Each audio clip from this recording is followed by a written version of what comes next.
Hi everyone. Today we're going to be looking into scheduling, and basically we've moved on from our memory virtualization components of the course. And most of the concepts in today's lecture won't be anything new to you. Part 1 specifically will cover what is scheduling, some metrics that are used for analysis, as well as the basic scheduling schemes.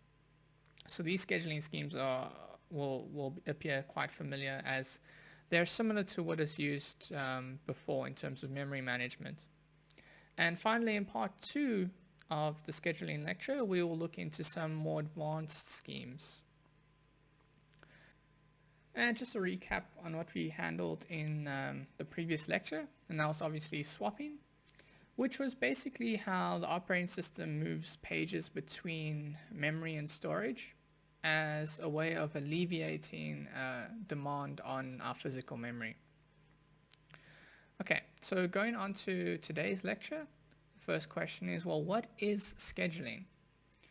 Well, in cases where memory is oversubscribed and the memory demands of the set of running processes exceeds the available physical memory, we get a case of constant paging and page faults. So when there's excessive demand on physical memory, we get a case where we're constantly shifting pages from memory to storage and from storage to memory. So we're getting lots of page faults. And this inhibits most application level processing. So this basically what I'm saying here is it slows down processing. This occurrence of many page faults means that our actual processing will slow down because it takes a lot longer. So in order to remedy this, we need a way of managing which processes we process and when. So what is the ideal order in which we process different processes? And this role is performed by what we call a scheduler. So what is scheduling?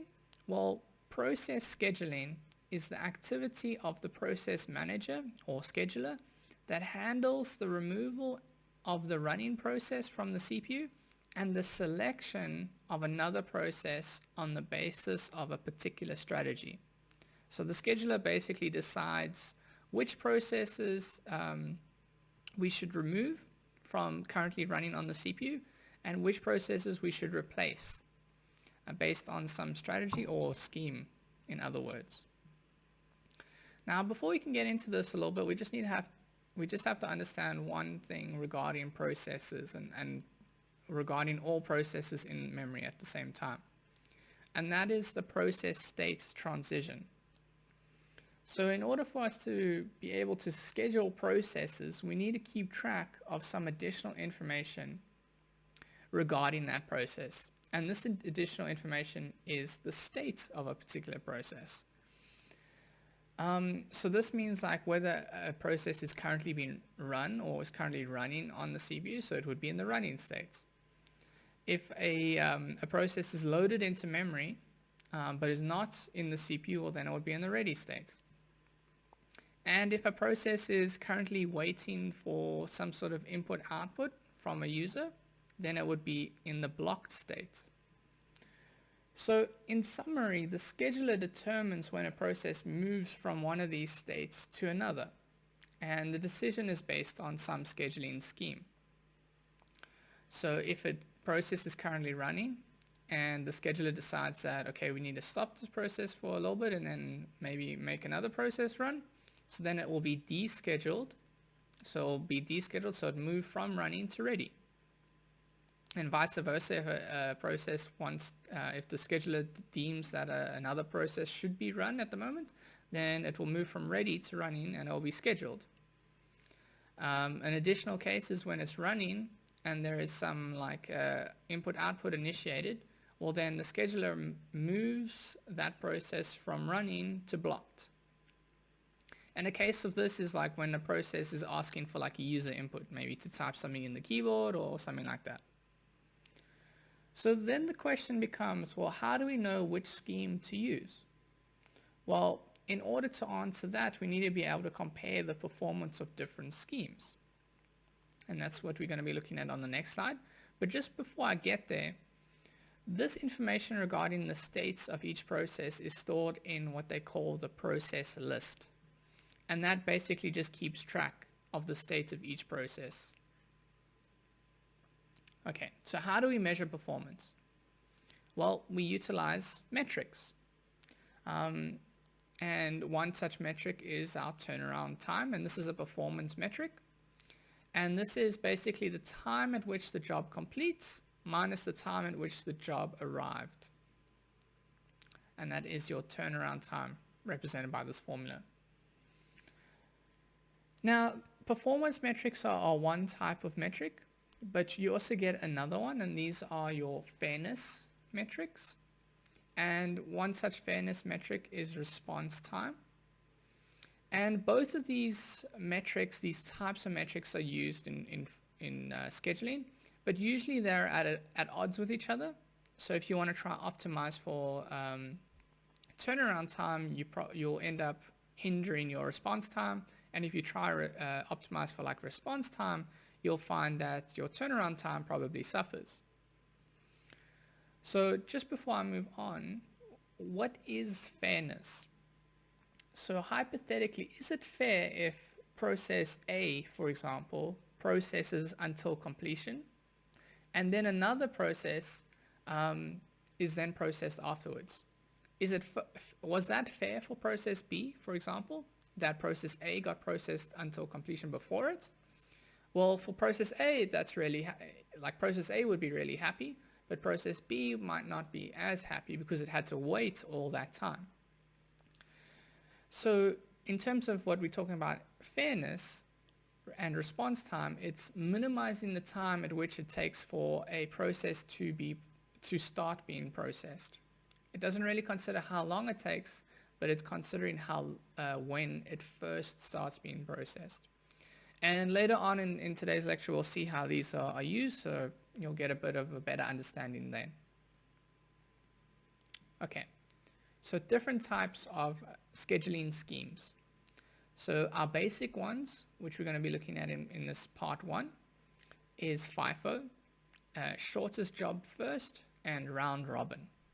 So FIFO, we utilize something similar in like our free list management and our TLB management. So that should be all really common to you.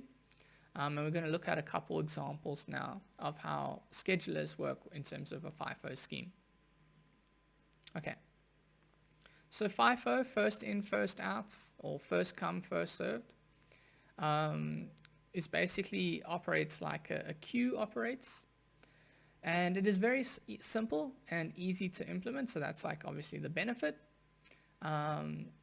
But we'll see how its performance suffers a little bit as well. So I have a little example here. So process A arrives just before process B, which arrives just before process C. And all of these processes arrive before time equals 0. Okay, so on our like time thing here, they all arrive before like this initial timestamp. And each job runs for 10 seconds. So in terms of FIFO, well, A arrived first, so it will be processed first or scheduled first. So we get something like this. And they all arrive just before t is equal to 0, just as a reminder.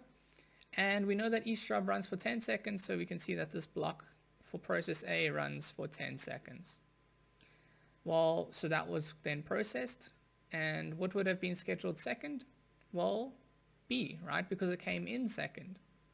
And there you have B, also runs for 10 seconds. And now C also came third, so it will be processed last. So this is how A, B, and C would have been scheduled with a FIFO scheme. Okay, cool. So how good was this? How well did this perform? Well, in order to answer that, we want to calculate our average turnaround time. So the formulas you saw on the previous slides was turnaround time. Well, average would just be like the sum of all the turnaround times divided by the number of different processes. So that's how we get this over here. 10 plus 20 plus 30. Now 10, this value 10 was basically from calculating the turnaround time of process A, which would be 10 minus 0. Because when did it arrive? Well, it arrived before 0, so we said 0. And at what time did it finish? Well, it was 10, so it was 10 minus 0. Process B arrived at 0 as well, and it finished at 20, so that would be 20 minus 0, so that's how we get the 20 here. Process C arrived at 0 as well, and it's finished at time 30, so that would be 30 minus 0, so that's how we get the 30 here. Add them all up, divide by 3, and what we get is 20 seconds. So the average turnaround time is 20 seconds in terms of FIFO. So not having tested any other ones, this might be good, it might not be bad, but you'll see in the next example where the weakness of FIFO comes into play. So, FIFO weakness. Well, what if we have a different example? Let's say that A arrives just before B, which arrives just before C, just like in the previous example, and all arrive before t is equal to 0. So again, 100% the same as the previous example. But this time, A runs for 100 seconds, while B and C run for 10 seconds each. So this is what we call the convoy effect, where we have to wait for a very long process to finish being processed simply because it came in first. So now we have that A goes from 0 to 100, and then B is from 10, well, starts at 100 seconds and then finishes at 110, and C starts at 110 and finishes at 120. So let's calculate once again the average turnaround time for all of these. Well, now we see that, well, for process A, it would be 100 minus 0, okay, because they all arrive before t is equal to 0, so it's 100 minus 0. Now B would be 110 minus 0, and C would be 120 minus 0. And now we get this final average turnaround time of 110 seconds. Now, for B and C, they would only ordinarily take 10 seconds to be processed individually. So you can see how, because of process A now, their average or their turnaround time has increased dramatically simply because they were second and third in terms of within that queue. So this is definitely unfair for B and C, right? That they have to wait for the entirety of this huge process to be processed. Okay, so let's look at another scheme that tries to fix this problem of waiting for a very long process to be processed first. And that is shortest job first. So just right away in the name, I mean, it kind of makes sense what it's going to do. You're going to do the shortest job first, right? So that's what it is. You run the shortest job first, then the next shortest, and so on until you've scheduled all the different processes. Now, it's important to note that this is what we call a non-preemptive scheduler. So what this means is that once a processor starts its execution, it must finish it before executing another. It cannot be paused in the middle. So we can't say, I'm going to process A for a little bit, and then I'm going to process B, and then I'll process the rest of A.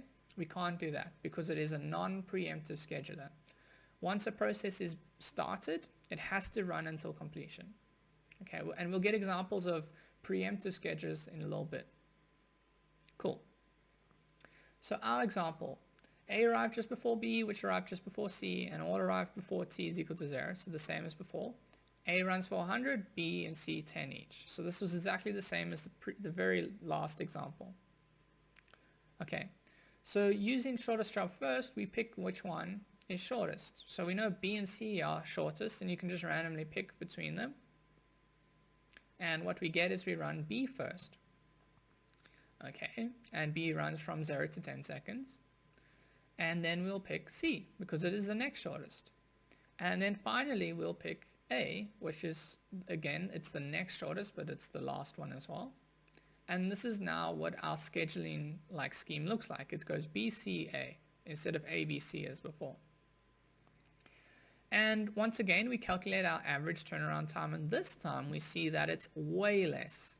All right. If you remember from the previous one, we had, what did we have? We had 110 was our average turnaround time. using FIFO, well, now our average turnaround time is 50 seconds. So that's way better.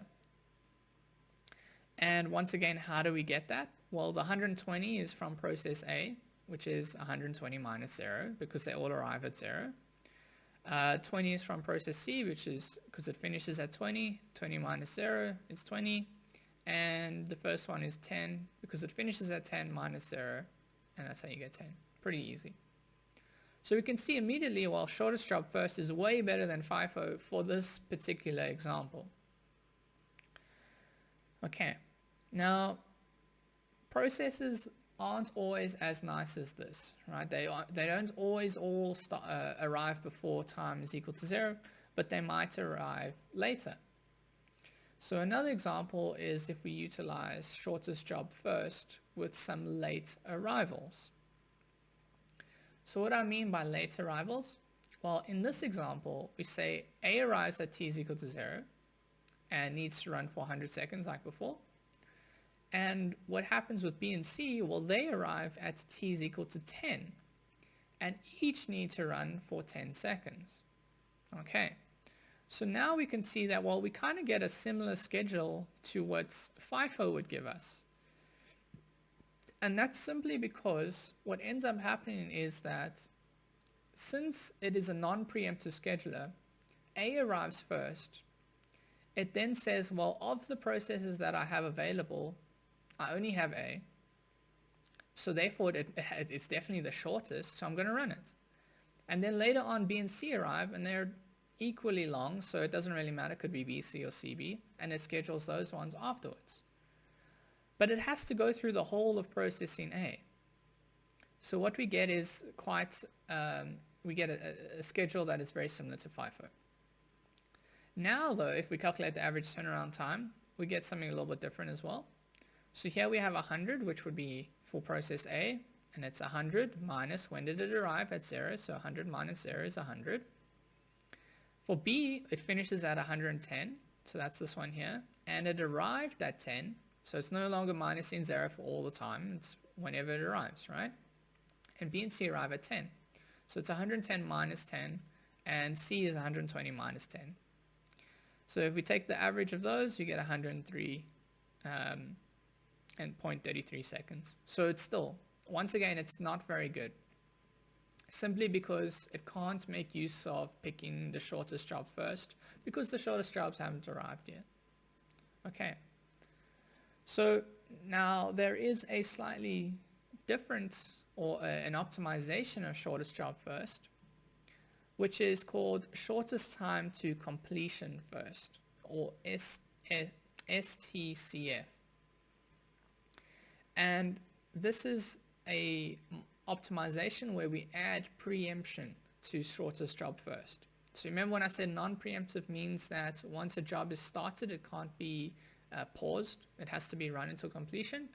Well, the opposite to that is a preemptive scheduler, where we can stop jobs midway if a better option is available. So STCF is also known as a preemptive shortest job first. And how it works is a new job enters the system, determine of the remaining jobs and the new job which is shortest, and schedule the job which has the least time left. So of all the jobs available, which job has the least time left?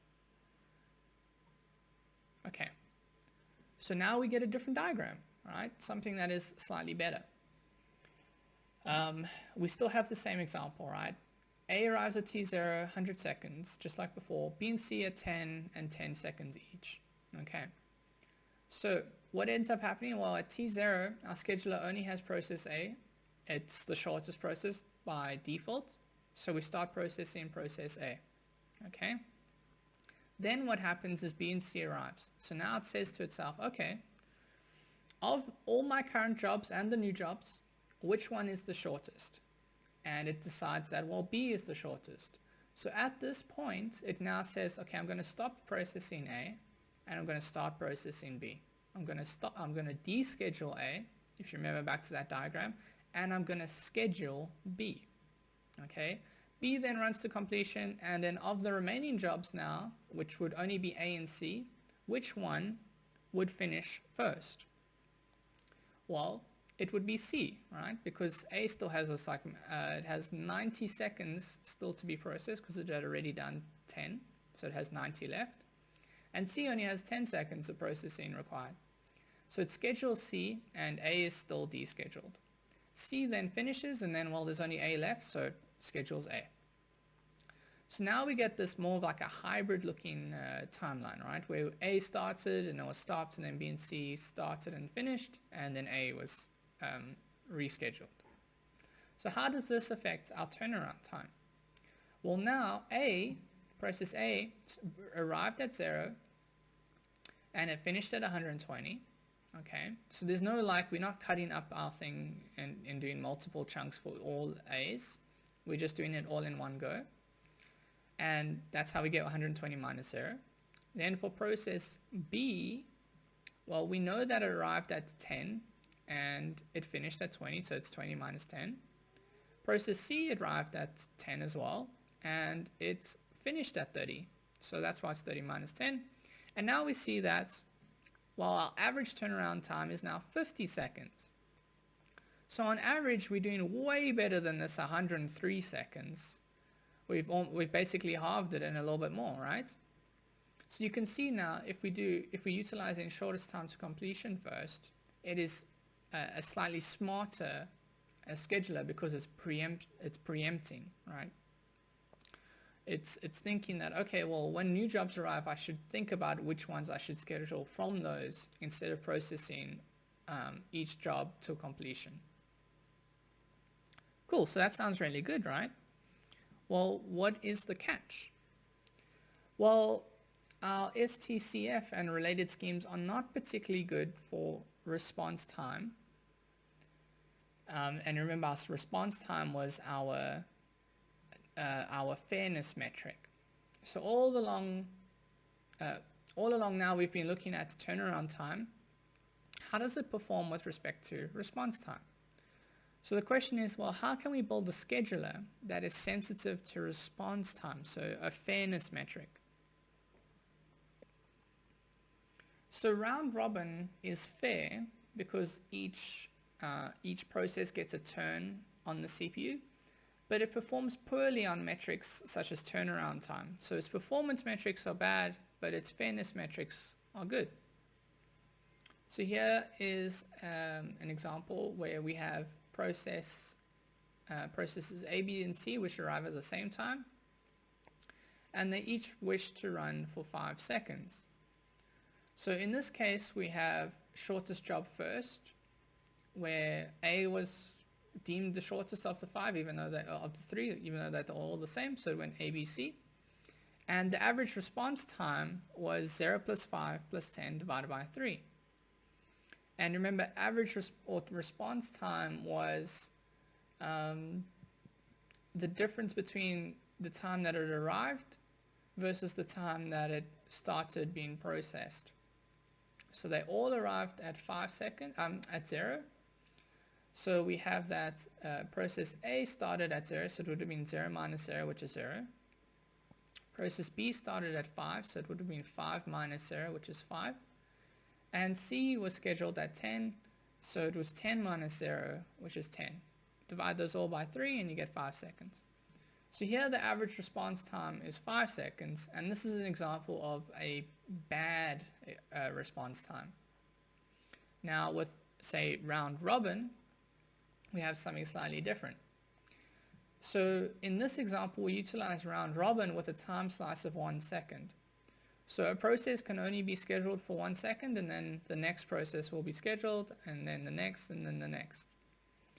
So what you get is that you have A first for 1 second, then B for 1 second, then C for 1 second, and then repeat it, right? A, B, C, A, B, C, A, B, C, until all of them are finished being processed. So here, though, we have a response time of just 1 second on average, because they all, once again, they all arrive at 0. So A is 0 minus 0, which is 0.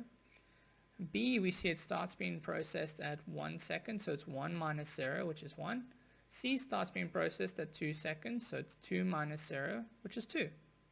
So here our average response time is a lot quicker, right? But the issue with this is that, well, in this initial example, A is finished being processed at 5 seconds, whereas it's finished being processed at like 13 seconds here. So it takes a lot longer to finish processing jobs when you're utilizing a round robin, but the response time is better. So here, if you had to do the calculation, our turnaround time would be a lot higher than on this one. So it's a give and take, right? Do you want to maximize response time, or do you want to maximize turnaround time? Oh, well, more minimize, sorry. So we would have seen there in the previous example of round robin that the length at which you choose your time slice to be is quite important.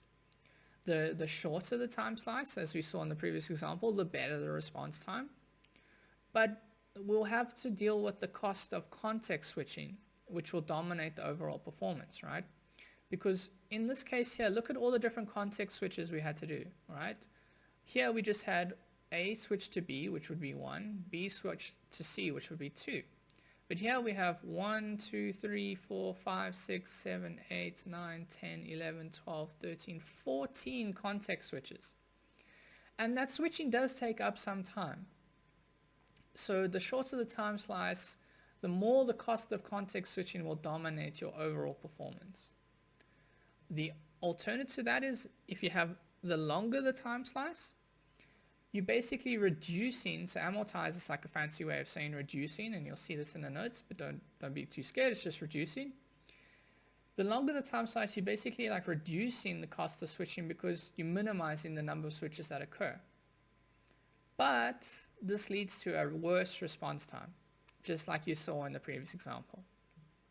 So deciding on the length of the time slice presents a trade-off to a system designer, right? You choosing this, and you're basically picking which different metric you want to have, which different metric you would prefer to minimize for. Okay, so if you remember back to our diagram in terms of our state diagram, we had blocks, which was another one, which incorporated input-output. And that's what we're going to be doing now. So how does incorporating input-output affect scheduling? Well, think about it for a little bit, right?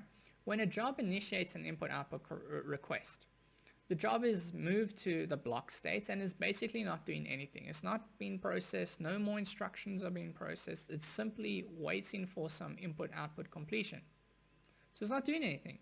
So what the scheduler should do is in that time, schedule another job.